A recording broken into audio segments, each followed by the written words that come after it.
और आज मुझे खुशी है और गर्व होता है आप लोगों के साथ ये जानकारी साझा करने के लिए कि आने वाले दिनों में हम लोग बिहार में मेरे नेता मेरे पिता आदरणीय रामविलास पासवान जी के नाम पर एक भव्य और एक बड़ी यूनिवर्सिटी का हम लोग उद्घाटन हम लोग उसका शिलान्यास करने जा रहे हैं,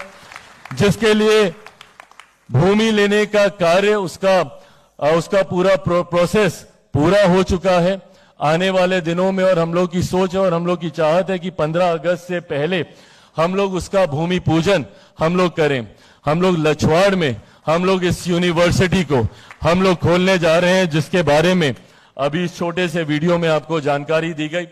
उसके साथ ही साथ एक अस्पताल मल्टी स्पेशलिटी हॉस्पिटल हम लोग यहां पर खोलें, उसके लेकर भी कार्य काफी हद तक आगे बढ़ चुका है। उसके लिए भी हम लोग भूमि जमीन अधिग्रहण करने का कार्य काफी हद तक आगे बढ़ चुका है, उसकी भी जानकारी बहुत जल्द आप लोगों के सामने रखी जाएगी। साथियों, बीटों के माध्यम से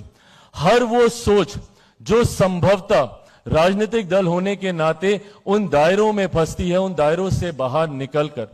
मैं ये एक ईमानदार प्रयास कर रहा हूं, एक ईमानदार कोशिश कर रहा हूं अपने राज्य को एक विकसित राज्य बनाने की, अपने राज्य को वहां तक लेकर जाने की जिसकी कल्पना आपके पूर्वजों ने की थी, जिसकी कल्पना मेरे पूर्वजों ने, मेरे नेता मेरे पिता आदरणीय रामविलास पासवान जी ने की थी। आज जब उनके जयंती दिवस पर हम लोग यहां पर एकत्रित हैं, मुझे खुशी होती है, मुझे गर्व होता है कि मेरी रगों में एक ऐसे नेता, एक ऐसे पिता का खून है जिन्होंने अपना पूरा जीवन अपने राज्य के लिए, अपने लोगों के लिए समर्पित करने का कार्य किया।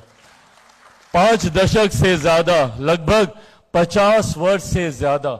वे सक्रिय राजनीति में रहे।